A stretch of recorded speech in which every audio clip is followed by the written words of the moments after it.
welcome everybody. This is our 48th episode of Let's Do Lunch, which we started as the stay-at-home orders went into place back in March. We've been having some fantastic shows over the last few weeks. Really appreciate all the folks who come out for these every day.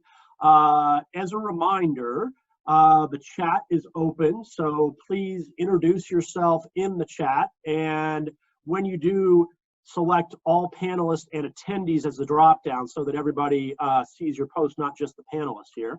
Also, if you have questions, please drop them in the Q&A so that our panelists do see your questions.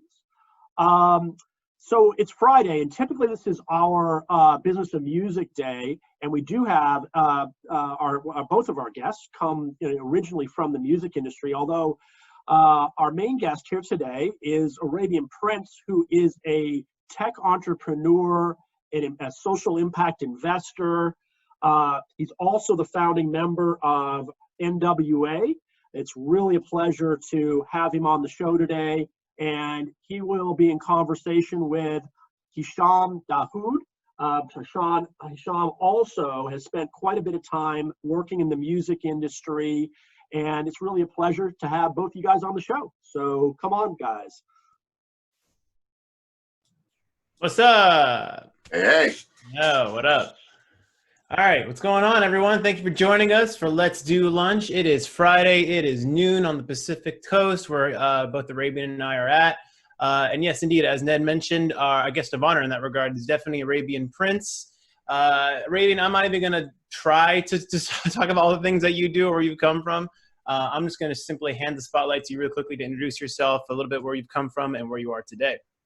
Hey, I'm Arabian Prince, one of the founding members of the rap group NWA, born and raised in Compton as always, but I've also had my hands in technology since the age of 16, dabbling in special effects, coding, 3D animation, video games, and now pharmaceuticals and, everything else. Mm-hmm. Yeah. And for those who don't know me, my name is Hisham Dahud. I've also been in the music business since I was like 14, 15, just kind of wanted to do the whole music thing since I was a kid. And as I was studying the business of music to not be ignorant of it, I found that, hey, I can actually participate on the business side as well. Similar, just like Arabian, I found myself in the heart of the San Francisco tech scene, at least for me, coming up in the age of social media. I've been doing digital marketing and brand strategy for a long time. Meanwhile, still making music today, still compose music as the artist Rizik, and I'm also an educator of the music business as well, just like Arabian as well. Yes. He and I have a lot of parallels in that regard. We were paired together for a conversation about the music business, but upon our discovery call yesterday, we have a lot in common when it comes to what we do. So this should be a lot of fun. I'm just going to start off in this kind of, just in the spirit, I guess, Arabian, of who you are in terms of what you do and all the things that you do, the way you've diversified yourself. In an age, especially like I was kind of, people were always saying, you got to focus on one thing. Don't be a generalist. Don't spread yourself too thin. But I think both you and I have been like, no, I think I want to participate in every area I want to participate in. And how all roads lead to the same destination of fulfillment. I just want you to just start the conversation in terms of tone, just kind of talking about that a little bit. Yeah, when I was a little kid, I was this kid that had like a whole lot of influences in my life, good and bad from both sides. Like growing up in Compton, I was right in the middle of the hood. My father told me I was born during the Watch Riot, like 1965. We were right in the middle of the Watch Riots, and it was like he had to go out in the riots to get me milk. So that was the start, and then, I had uncles and cousins. I just talked to one of my favorite uncles yesterday, who was kind of like the bad influence on me because they were the ones out in the street doing all the dirt and, doing stuff that they shouldn't have been doing. But they were the good influence because they didn't want me out there doing the same thing. So it was kind of like this, don't do what we do because we'll kick your ass. So stay your ass in the house and do this. So they were that influence that kept me out of trouble. And, and my moms and pops the same way. So I was influenced by a lot of early technology from my uncles and cousins who got sent away to the military because they were bad. They sent them away, go to the military. And when they came back, becoming engineers and all these things, they would come back with goodies like synthesizers and ham radios. And I'm a little kid. And I'm like, what's that? And I got to play with all this stuff. So, that's how it started. Oh, okay, interesting. And then even when you're, I mean, just talk about real quickly for those who aren't familiar about the NWA days. I mean, I don't want to harp too much on that because you've propelled so far and beyond and done so many other things besides that. Just talk real quickly about what that dichotomy was like for you. I mean, growing up in Compton, being around these dudes effectively, but still kind of having this, that's not all who I am kind of thing. Just kind of talk about that dichotomy of kind of what emerged around the NWA time. Yeah, well, the whole NWA thing, man, I tell people it's like this thing now. I say, y'all just now finding out what's going on. We told y'all over 30 years ago. It's a thing where from the time I was 12, 13, 14 years old, my mom's put me in Catholic school to keep me out of trouble. I was getting pulled over by the police walking home from Catholic school with salt and pepper pants, a green sweater, and a red tie. You know what I mean? So NWA came from that, came from us being Black in the inner cities in Compton, just getting harassed over and over by the police for no apparent reason. And finally, we had enough, and we put NWA together, with all my label mates, and tried to tell a story of what was going on in the hood around the world, around the country at least. And it's funny, there was no social media back then, so the only way we could do it was on record. Like now, you've got video, you've got social media, but we had to do it on record. And that influence changed a lot of things back then, but not as much as you thought. You know what I mean? It's still there, and the change has to happen, and I'm sure we're going to get more into that. But because of us having that privilege of being successful in the music industry, we were able to take that and try to go back into the inner cities and get this next generation of kids other options of getting out and becoming amazing human beings and entrepreneurs and successful business people. That's the goal now, is just to take and uplift that community. Yep. I mean, I'm going to jump ahead in my mental script a little bit because you already touched on it. I mean, one of the things, the most impactful things about NWA especially was, was the rawness in every sense.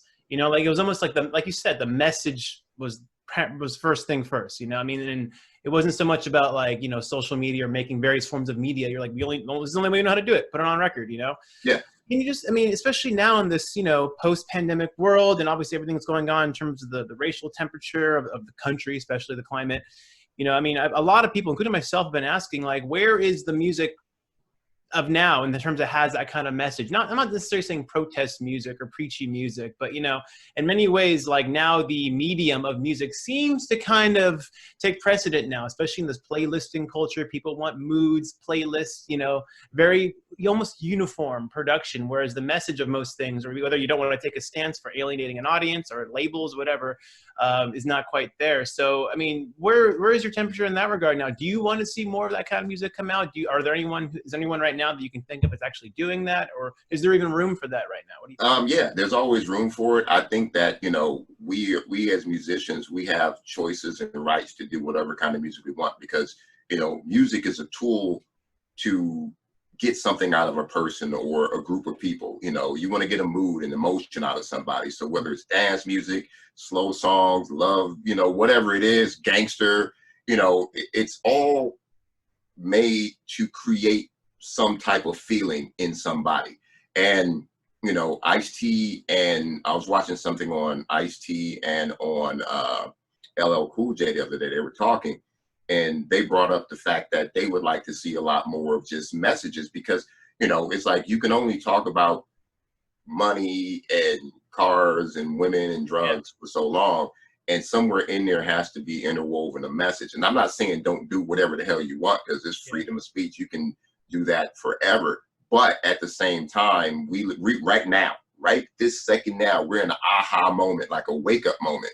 And in that wake up moment, we have a responsibility to speak up. So you can do your, I got paper, I got money, I got women, but in there somewhere, give me a message. 1, 2, like if everybody helps one person, we can all do amazing things. So that's all it's about, man.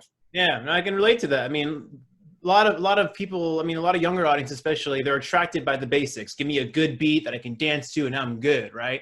And a lot of artists are like, all right, that's it. That's all you want. Here you go. It's easy. Repeat, repeat, repeat. Get the streams up, play a show, entertain a crowd. But I've always, yeah, I'm just like you. It's always been a fan of like conscious hip hop. And when I growing up, it's like the beat drew me in, but I stuck around for the message. You know, I kind of really, that became kind of part of me now. And I mean, there's no better testament than NWA in terms of that kind of regard now. But back to your mission, I guess that you can say, in terms of kind of bringing it back into the community. Speak a bit more about what you're doing on the education side right now. So, I kind of got in just speaking at schools and universities, and then I decided, since I'm from a musical background, I started trying to give back to the next generation of musicians and artists and producers to kind of give them that knowledge to say, hey, yeah, you're doing your music, you're throwing all your stuff up on SoundCloud and just online, and you need to protect yourself. Because if you're doing this for fun, that's one thing. But if you're doing this as a career and you want to make money, you need to know about all of this. You need to know about your writers and your publishing and your copyrights. You need to know these things, because that's the only way you're going to get paid. You need to know about your contracts, or get somebody to look at these contracts that you're signing and understand what words mean, like in perpetuity, like forever. That's a fancy word for forever. So don't sign any contracts if you hear that word, because that means forever. And, I started there, but then my vision changed as I got into technology and into other things. Was like, man, this is all the same. Like for me, music and coding and 3D printing and robotics and everything else, it all kind of fits in that same mold to me. So if I can teach kids how easy it is to get into any one of these things and kind of trick them. Like I was talking to a partner company of mine the other day that does CAD software that, they use CAD to make machines and to build, intricate things. And I'm like, well, that's cool that you do that. But in order to get kids involved in CAD, you got to show them that this CAD software also can design sneakers, that it can do something that they're interested in. And now they'll get involved in it. So that's just kind of how I want to do it. From your just experience, I mean, I got my own opinions, but I would definitely want to hear yours first. Why do you think to this day, in this age of information, and when the veil has very much been pulled back in terms of the operational side of the music business, right? Why do you think so many artists, or I mean, we'll separate them actually, so many musicians, producers, and artists for these purposes of this conversation are still either hesitant to dive deep on the business side, avoid it for many different reasons? I mean, in an age when there's almost like transparency, like we all know how to get your thing on Spotify. We all know, I mean, you should know in terms of like where these revenue streams are coming from, but why do you think so many artists just refuse to participate in that? Because they're artists. Most artists don't want to do anything besides being creative. And on top of that, it's fortune and fame. Those are two different things. I often sit down when I go to a school. I'm like, how many people in here want to be famous? Like people are like, how many people want to be successful? And then everybody raises their hand, because a lot of people might not want to be famous, but they want the money. So I kind of teach them like, look, you take care of your business, you're going to be successful. And if you want to be famous on top of that, you can make that determination later if you want to be in the public eye or you want to be behind the scenes. Like there's so many billionaires out there that people have never heard of before. You know what I mean? There's so many successful people that you walk down the street. I remember I was at a CES convention years ago, and Steve Ballmer was walking around from Microsoft. I knew who he was because I'm a freaking closet tech nerd. And he's walking by himself, like no bodyguards, no nothing, because he wasn't the face of Microsoft. It was Bill Gates. Now, since he owns the Clippers, everybody knows who he is. So, I want to be that guy. I want to be Steve Ballmer, the billionaire walking around, and I think a lot of people need to understand the difference between fame and fortune. And I think that's what happens with business. Most musicians or artists really are into the fame. They say, I need to be on Sony. I need to be on Capitol Records. I need to get myself out there on social media, but they have to kind of understand that there's a business side of that equals success and money. Yeah. Do you think they're inherently at odds then? Art and commerce, art and business. Do you think the business taints the art, or if you have that mental kind of approach, you're not as pure? I mean, I'm just regurgitating arguments I've heard from students and clients, and I'm just kind of curious to hear. I mean, I figured it out when I was young, because when I got ripped off, I'm like, oh, I sold this many records. Where's my money? What do you mean? There's no money. Like, all I got was that $500 you gave me. Oh, really? Why'd that happen? Did my research. Aha! That will never happen again. You know what I mean? So it sometimes failing or getting that rip-off feeling, you don't want that feeling like somebody ripping you off. You figure it out. And I often tell these artists that, if you don't want to do it, get somebody that wants to do it for you. And even in a classroom, I talk to these kids in the classroom, I'm like, you guys are a startup company in here. You guys are a record company. You guys are a production team. You guys are an advertising marketing agency in this room, because a few of you guys want to be artists. Some of you guys are really good at business. Some of you guys are really good at promotion and marketing. You know, some guys are very intricate in numbers, all these things. They're all in this room. Find out who those people are and build Voltron. I want to write this book. And if anybody writes this book after listening to this before I do, I'm going to sue you, because I said it first and it's on camera. Like, I have this vision about create Voltron. You know what I'm saying? Like, put the pieces together to build a big company out of the resources you have sitting right next to you. Look at LeBron James. He took all of his homeboys from school. He knew he was going to be the one. Like, I'm going to be that dude to make all this money. I want you to be the attorney. You're going to do this. You're going to handle this. And we're going to keep it tight. And that's what we got to do. Yep. Again, parallels. I mean, I've always harped on the idea of the artist being the founder, you know, of a company. And we mentioned on our call yesterday, Arabian and I, but like, I personally just don't like the word entrepreneur thrown around for artists a little bit. This is my personal taste, because entrepreneurs fittingly find gaps in the market and fill them with products and services, employ people and whatnot. That's inherently a good thing. In this context here. But, you know, an artist, I mean, there's no shortage of music, man. I mean, like, have you gone on Spotify lately? Does anyone have the statistics of how many hours of music is uploaded to YouTube and Spotify daily? Okay, there's no shortage of that. There's no market gap. But the founder and an artist, I think they share a parallel in that there's a vision at hand of some kind, right? There's something that needs to exist, right? I want the world to feel a certain way. I'm going to make stuff, music, video, product, etc., to get that message out there and evangelize a group of people who also feel the same kind of way. And in that regard, to your point, 100%, a founder has a company on their hands here, and they employ people. But I really do believe in those early stages, again, this is just my personal opinion, in this day and age, especially younger artists who are producers who are coming up with technology, coming up with internet, learning how to make music on, look, if you can figure out Ableton, you can figure out other basic, skills like Premiere or Photoshop, or even learn how to run Facebook ads, or even I mean, come on, you have a camera that's amazing in this thing now at this point. So I really believe in those early stages, the founder has to push the boulder up themselves a little bit. Might take a little longer because you got to hit it from different angles, but as you push the boulder along, people are going to notice that. Like, wait a minute, you brought that thing that far by yourself, and then you're going to diversify and hire people to do certain things. Of course, once one of two or both things are there, money and attention, right? People are going to help you out once you're bringing money or attention, or both, ideally, into it. So yeah, I mean, I'm right there aligned with you.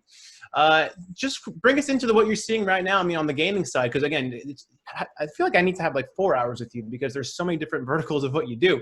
I'm just trying to bring them all in here in the most efficient time possible. But just talk about really quickly how you kind of really double down on the gaming side and let that be part of who you are now at this point. Yeah, so what people didn't know, because I couldn't talk about this back in the late 80s or early 90s, I was already into gaming, into visual effects. I worked on the first series of the Power Rangers, and then from that, we were doing all the Fox Kids shows. I was doing it as a hobby, just 3D and special effects, and I got really good at it and just started working on it. Next thing you know, I'm doing TV shows and films and making a lot of money doing that. And I found out while I was working on Power Rangers that Fox had started an interactive division called Fox Interactive. I went over there and said, hey, I want to make video games. And they were like, okay, what do you know about them? I'm like, well, I play them. I mean, and I do this over here at Saban. And they were like, well, we kind of know who you are. Like, why would you want to get a job? Like, you're making records, you're touring, you're traveling and all of this stuff. I'm like, no, gaming. I see the future of this. This was really early on. I need to get in here. And they wouldn't let me in because I had no skills in gaming. And nobody really had skills in gaming. Everybody was kind of figuring it out. You had the engineers, you had the coders, and you had the designers. Luckily, I was a designer. So I kind of had something in there, but they still wouldn't let me in. And I decided, I said, you know what? I went in there as a game tester just to sit in the office at Fox and figure it out. And eventually they were like, come on, man, you can't just sit here in the testing, whatever, make you associate, you know, this, whatever, lead or whatever. So I got in, I figured it out, and then I started my own company and been doing that ever since. But today, man, I've kind of gotten into the esports side of things and into the hardware, building hardware technology for gaming and designing that. And because of COVID and, you know, us being just sequestered in our houses, the esport thing is kind of blown up because people who never played games or had time to play games are now playing games. Mm-hmm. And I'm talking about old, young, everybody. And something that never really took off early on in the US was mobile gaming. Like in the rest of the world, mobile gaming is probably 70%, maybe even 80% of all gaming. Like in China, in Asia, and other parts of the country, mobile gaming is number one. Here, it's more console based and PC based. Mm-hmm. That's starting to switch because people are at home and they're just playing on their phones or on their tablets. So I'm kind of capitalizing on that and actually infusing an education aspect to it, because now you've got everybody connected through gaming. So that same connectivity can be used for learning, for, you know, infrastructure in schools and connecting students to their teachers better. Because when everything locked down, we found out that the schools weren't ready to be connected. And now they got to figure it out. And we're trying to help them figure that out as well. Gotcha. I mean, just to kind of get some numbers in terms of timeline here, like what year are we talking here that you were, you know, at Fox Interactive and first testing games? Like, are we talking like PlayStation 1 era? Like, what are we talking about here? Ooh, we're talking like maybe 89, 90, 91, like right off the tails of NWA, man. I was just like in it, like doing other stuff. And maybe like the early 90s. I'm talking about, I was working on like early Simpson games and King of the Hill, like when, you know, that's way back. So yeah. I mean, I was gonna bring it up because, like, at least for me, in terms of connectivity and gaming, I mean, the first time I was like, "Oh shit!" was, at least it was for me, was '99 when the Dreamcast was trying to do online gaming. It wasn't perfect. It was like 56K and wasn't quite doing it. But I mean, at what point did you kind of realize it would evolve to kind of what we have now of people all over the world playing games together? I mean, I couldn't get my older brother to play with me, you know, for certain games. And you know, if I was 14 years old now, I'd be in, you know, gaming heaven. But at one point where you were like, "Okay, this is where it's gonna go." So I'm gonna tell you the story, and this is exactly how it happened. And this was my like young entrepreneurial mind. When we would do concerts, you know, we would go to shows, and in NWA, before we, you know, the whole tour bus thing, we had like an 18 passenger van. We used to drive around and do our own shows in. And we would, you know, everybody would drink and party and hang out and whatever after the show. And then ColecoVision, the early handheld, you know, the handheld football, it was just dots. It wasn't even like graphics. And I saw a ship. Fools was like, after the show, rushing back to play ColecoVision and bet money. They weren't even worried about partying anymore. And I'm like, this is crazy. First it was all about this, and now it's about gaming. And then we would get back home, we go straight to the mall and go to the arcade. Or when we get to a city, straight to the arcade. Arcades. Like, I miss them. Something to this, something to this. I need to figure this out. And that's what got me in. And that was, you know, like the late 80s. Damn, I mean, the word futurist gets thrown around, man, but it sounds like that fits you pretty well. Like as soon as you get a whiff of it, you're like, that, I want it. That's where I'm at right now. That's why I'm a self-proclaimed futurist, because I don't really care about right now. I don't care about phones or tablets or this. I'm trying to figure out what's next. And how that benefits us as a human society. So let's bring it back to music real quick. I mean, a number of artists, clients of mine included as well, actually, are turning to popularized gaming platforms now to kind of continue to expand their audience. The most no-brainer one, of course, is Twitch, although it's not necessarily new. The musicians are going there, but I mean, maybe it's just me in the wake of COVID, but I'm seeing so many all of a sudden startups that are looking for musician content for live concerts. I mean, again, this whole live concert, even the live concert with tipping thing isn't exactly new. But just again, since you were in the middle of this, man, why do you think that's such a perfect fit? Why do you think those universes are so symbiotic, gaming and music, especially nowadays? Well, it always has been, you know what I mean? Because you can't, I always tell people, you can't have a video game without music in it. Like they have to reach out to the current hot artist of the time to put music in those games, because you want to draw people to the game that aren't really interested in gaming. You can draw them by, okay, we got Kendrick Lamar's music in this game. I'm gonna go and get that game because of Kendrick Lamar or Dr. Dre or whoever.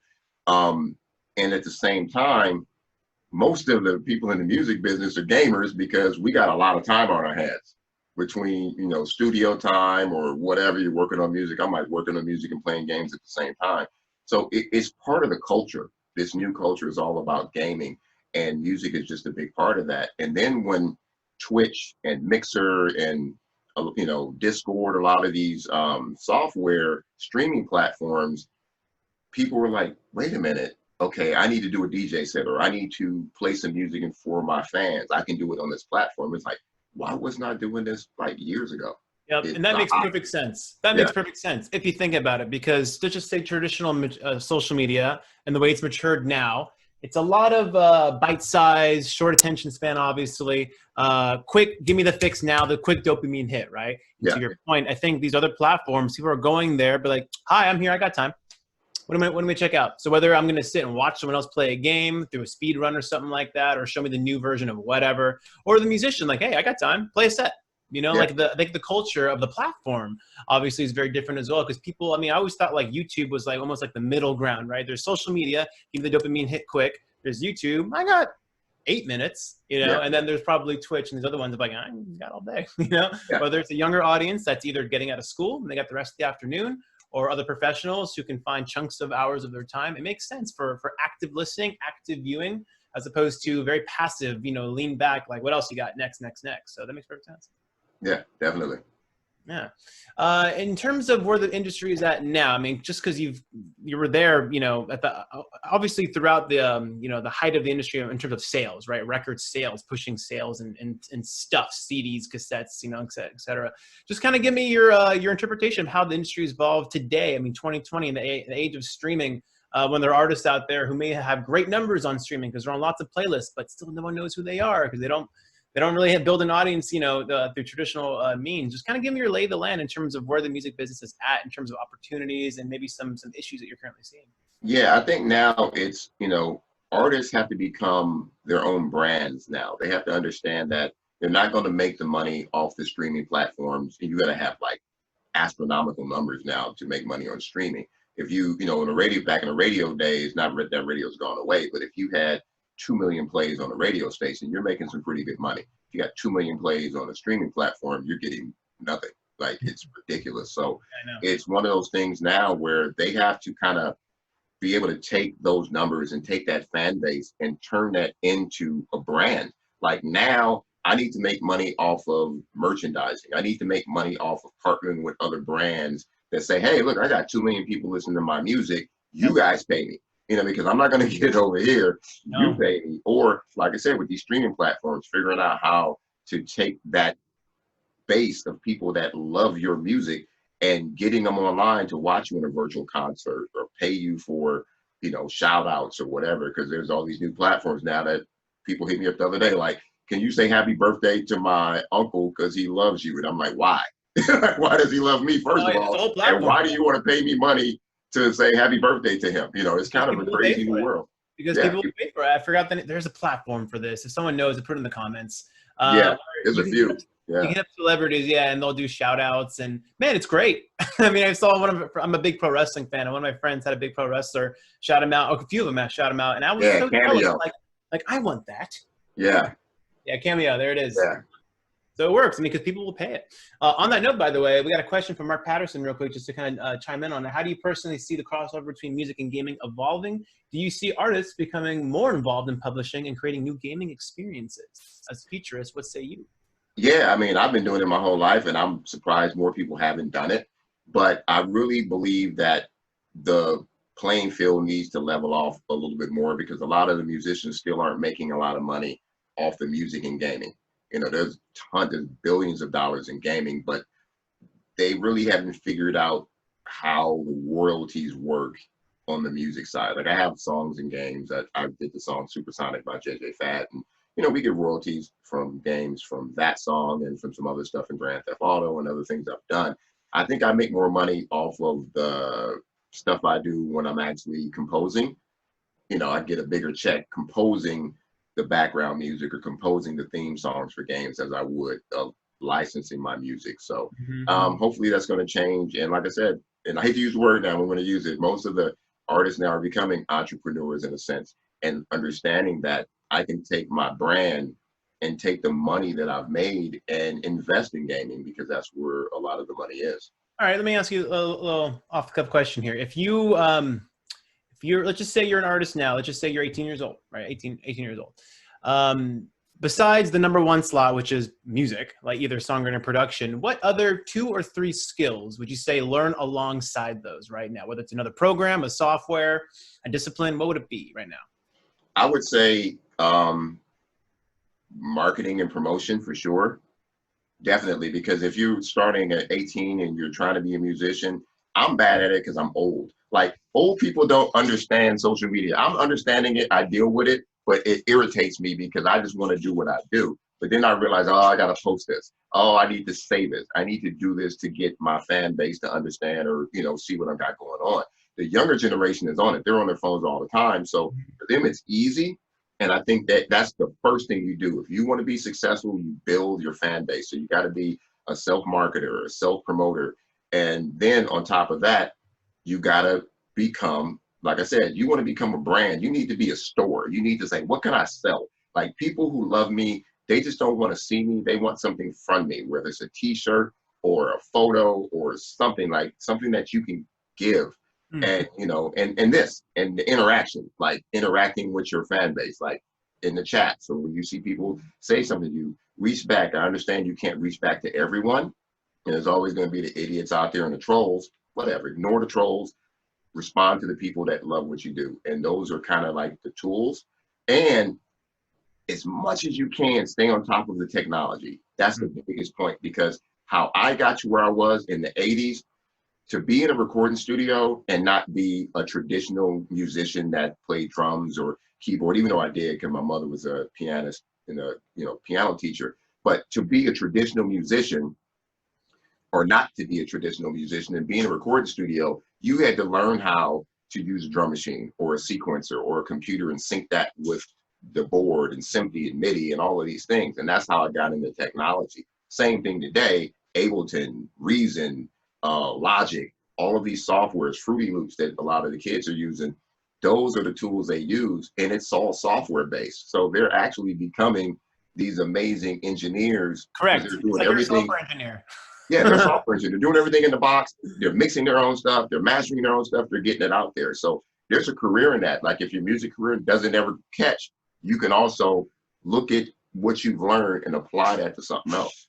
Yep. I mean, again, you and I are so aligned. I mean, that's also why, I started off as a musician. That's why I studied marketing in school. That's why I started a marketing company. Like, I knew that was the most important thing. I just knew it. And even to this day, I practice what I preach in that regard. But also to your point, too, in this new age, frankly, I mean, when approached, I think, with the right mindset, right? You don't look at social media or even just marketing as like, damn it, like I made this really pure music and now I got to do all this business marketing stuff. No, I think if you can really have this singular vision of like a visual representation, an emotional representation to coincide with music. I mean, music itself a la carte sometimes it doesn't give you the full context, right? Whether like musically, I mean, there's a friend of mine put out an album today. I was talking to him this morning, and he released singles last couple of weeks, and I was like, good stuff, man, good stuff. And then I listened to the whole album all the way through. I'm like, God, they mean so much more now. And now that I see the artwork you chose, it all makes sense now. And as I'm seeing your videos that you're posting, you guided me along the way. Now, I know a lot of younger or early stage artists might be like, well, it's easy for you to say you have big fan bases and people are already into you. I always say never underestimate people's affinity for what you're doing, man. You never know how you're reaching people on an emotional level, and you take care of each person one fan at a time. I myself launched a new project April 7th. That was my first single, and it's June, whatever now, 10th, I think. And I have people going to my website. I remember when Bandzoogle, I use them for websites, they had this feature for donate. I'm thinking, no one's gonna donate. No one's gonna just go to my website and donate money. People are donating money. I don't understand it. People are emailing me, messaging me. I had one a couple of hours ago asking for sheet music. I'm thinking, you want sheet music? And here I am, to your point, like, I'm an idiot. Why don't I have sheet music? What the hell? Like, you just can't underestimate people's affinities for what you're doing. And it's all about those relationships. I had a release that was delayed due to COVID, because CD Baby was really, really behind on releases. But there was a few fans that kept commenting. So I went in the DMs and I sent them the private SoundCloud link. Like, hey, man, I'm sorry, but here's the early link. I bet you those are the ones that are going to buy the shirt, the hat, the show, the ticket. You got to take care of them early on. So it's purely relationship based in every regard, from the industry side and the fan side. There you go. Absolutely believe in that. Let's take some fan questions or audience questions real quick. Let's see. That's right. You mentioned the the term for human benefit earlier, and Jeff Taylor had a question. When you talk about for human benefit, what kinds of benefits get your attention, Arabian? For me, it's always back to home first, the inner cities. I'm got a big passion for inner city kids and getting them to understand that anything that they want to do is easy in life. And, whatever your passion is, you can create a vertical in that passion and turn it into a career. You know what I mean? And also, I'm really into the homeless communities, man. We got to do something about the homeless. So I've been working with the Skid Row Housing Trust. I've been working with a lot of my tech partners on how can we do things to help, one, get the homeless people connected. Because I think when you don't have any connection to resources or knowledge or anything, that's bad enough. But when you're homeless and you don't have any connection, it's even worse. So we're doing a lot of stuff there as well. Okay, one more other question here. I thought it was interesting from CMCM. I'm only curious because regions like India, Africa, and Latin America seem like some of the latest adopters of music made in America. Perhaps I'm wrong, but correct me. And he says, as a futurist, I would love to see your take on the matter, especially as innovation, 5G, decline mobile hardware manufacturers, amazing free software ramps up. So basically, yeah, your take on, I guess, emerging markets when it comes to what's going to happen there in terms of music. No, it's already amazing. Like somebody reached out to me a while ago and was like, dude, in Brazil, they're using your music to create other types of, it was called, I can't remember what was a style of music that they have, right? And they're using our old electro funk music that we did back in the day to create this new style. And that's because it took them so long to get the music. You know what I mean? They weren't introduced to it in the 80s, and now they're discovering it now and turning it into something else. And it's kind of interesting. And it's funny he mentioned 5G and connected, with mobile. I'm actually partnering with a friend of mine who has a mobile telecom out of Canada. And we're starting a new mobile initiative in the US and bringing connectivity to the inner cities and the outlying regions. Like I didn't even know, I'm not from Canada, so I don't know much about Canada. I didn't know they had Aborigines in Canada or like these outlying regions way out in the freezing, frozen, tundra that they're inner cities and they don't have connectivity. They don't have anything. So we want to go into these places and give these people connectivity so they can become part of the collective and what's going on in this world and help them raise up. Yeah, hopefully they answered your question. The questions are coming in, and I want to make this about the audience who took the time to participate with us. So we're just going to rapid fire this. I'm just happy they're here. Yeah, man. Thank you guys for joining us. Hell yeah.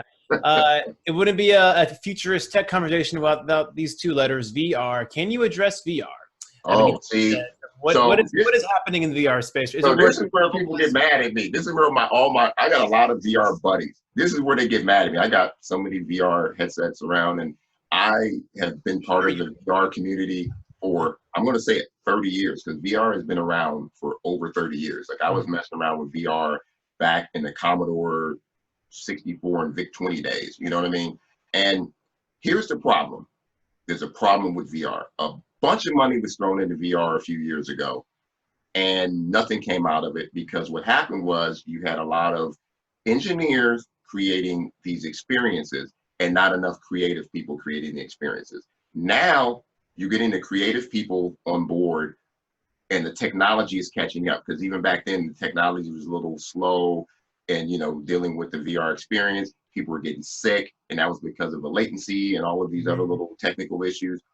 Now it's getting better, but I put my money not on VR as a standard, because what I believe is human beings, we cannot be put immersed for long periods of time. People freak out if they're just totally immersed for a long period of time.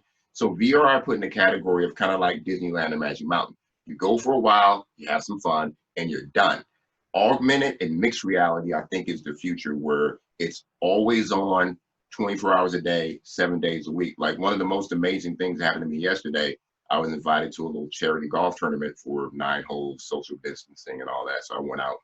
And I'm doing some stuff with Bose, and they have Bose frames. And this is not a shameless plug, but they have these Bose glasses now. And the glasses have this 360 kind of thing where you can interact and do stuff in geospace. But one thing that I didn't even know, so I'm looking at my golf app trying to get distances, and it says connect this to your glasses. I'm like, what? So I connected it to my Bose glasses, and it would actually tell me the distance of the hole, what hole I was at, stuff about the hole. So that's a version of like a mixed augmented reality. And eventually they'll be putting stuff in the actual lenses where you'll be able to see the distances. You know, I think that's going to be our future. I had no idea they were even doing that. Oh yeah. Is that new? Because that's ridiculous. They're already on the market. Yeah, I'm seeing it. It's on their site. Yeah, it's on their site. Yeah. I heard a great quote. I forgot who said it. It was someone at Google, but it was the idea of like in terms of where we're at in VR and in terms of like our timeline chronologically. It's like we're at where the Wright brothers were. It's like they have dreams and aspirations, but we're making things relatively simple, hardware for what we're trying to accomplish here. And that really put things in perspective. I mean, like it's not, never going to happen.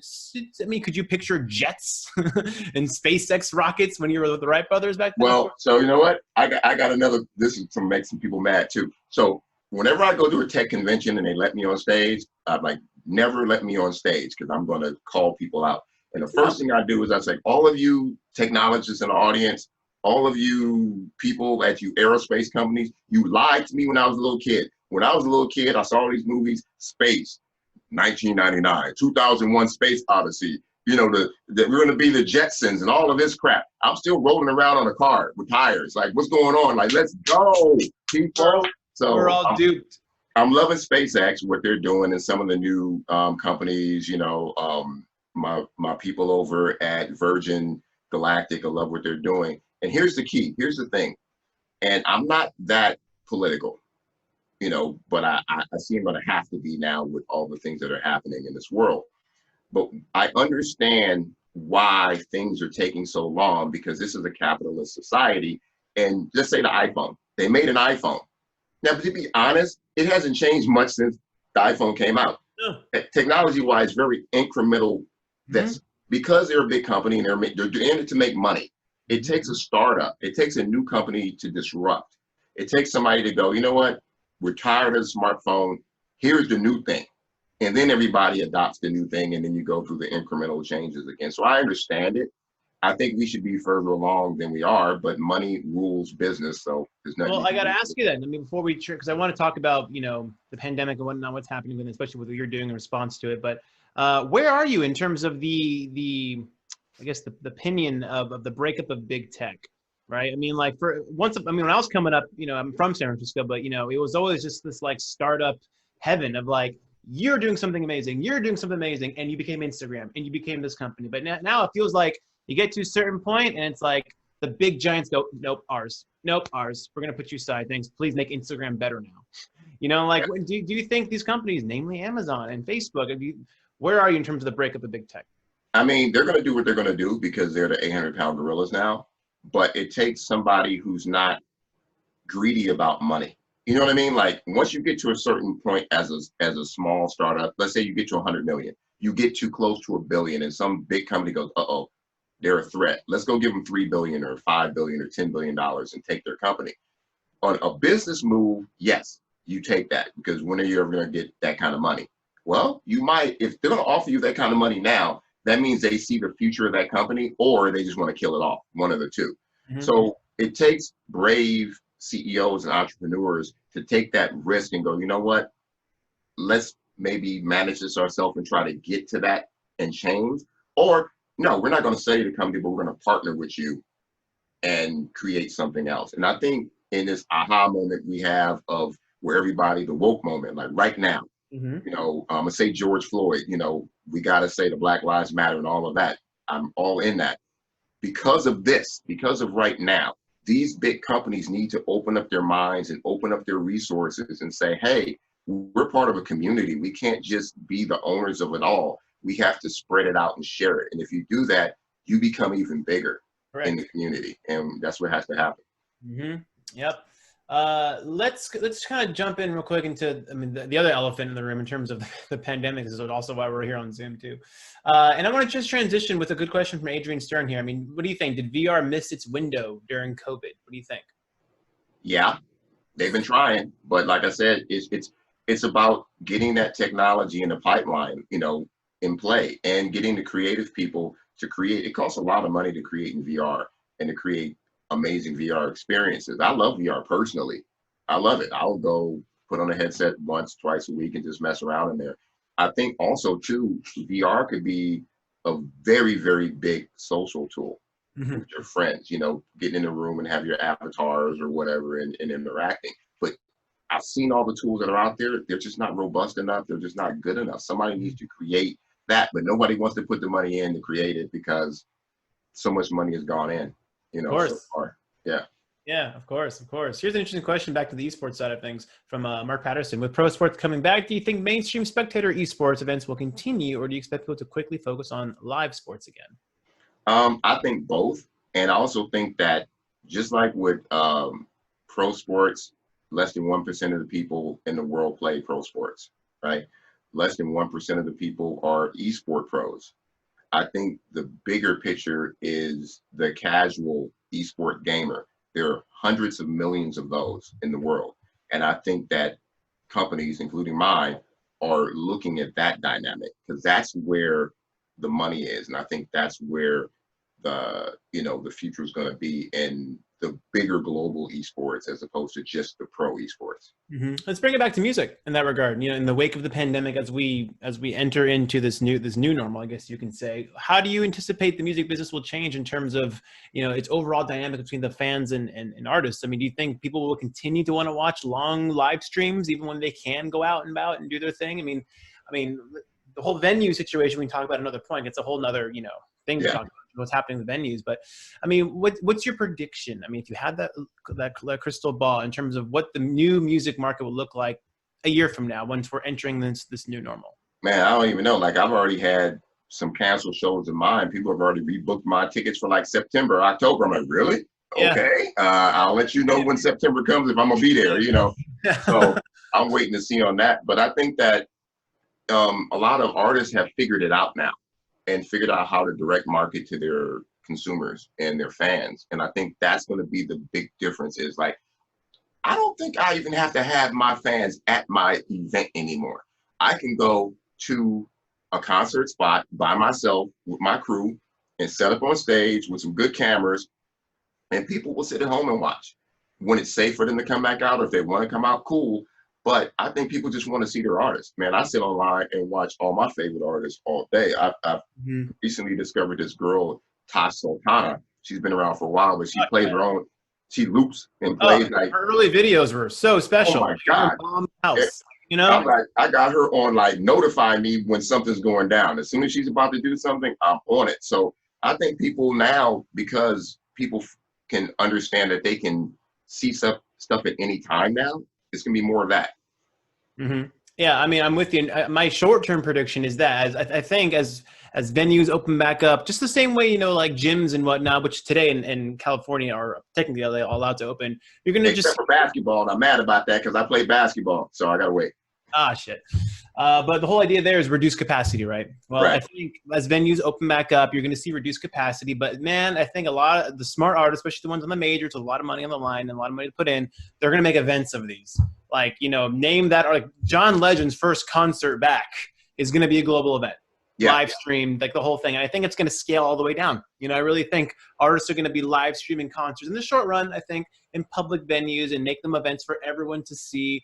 But then the question is, will that continue? Will that even scale up? We just don't know. I can't say yes or no on that. We got to see what the public, public's feelings of going out and being around lots of people is. I mean, I don't think we're going to see, you know, Super Bowl-like crowds for quite some time in that regard. So how will that affect the overall temperature of people going to concerts is yet to be seen, frankly. Yeah, and the fact that, you know, the money's going to change how it's spread out because all the marketing dollars were thrown into the Super Bowl, you know, into the actual stadiums and all of the people there. Now they got to, you know, change up and say, okay, we got to move this money to here and to there, to the streaming service, to this and that. And it's, you know, it's just to change the dollars. The dollars will still be spent, but it's just going to change how they're spent. Of course. It's a lot of relearning and reinvesting and restructuring, which, by the way, you're doing. You're taking your new company, Covitech. I mean, we got to talk about it real quick. Just talk about it real quick. You mentioned it very early on, but just give us a little more details as to specifically what problems you're looking to solve here. Yeah, so Covitech is a new company that I started with a few of my tech partners and some on the pharmaceutical side and some on the tech side. And we were just, you know, just brainstorming, just talking about what was going on, man. And it's like, how can we help? And we found out that because the problems that was happening with the federal government and getting PPEs to, you know, smaller markets or even into the hospitals. They couldn't get stuff. Well, I said, okay, Google, stop. I got to do the okay, Google, stop it. But anyway, it's one of those things where we said, let's go out and source things and do almost kind of like a Groupon thing. Let's go source stuff and let's get the moms and pops, the small startups, the small companies, an option to buy things or to get testing or to get PPEs, or we're building a software protocol called HealthQ right now that's going to help when you go back to work, being able to work with your employees and find out how they feel every day and what's going on so you can keep track. Like I sneezed today and coughed twice. Yeah. Tomorrow I coughed 7 times, so therefore I might be getting sick and maybe I need to stay home for 2 weeks. It's a lot more, technical than that, but we just want to help and give resources to inner cities and smaller companies that can't get them.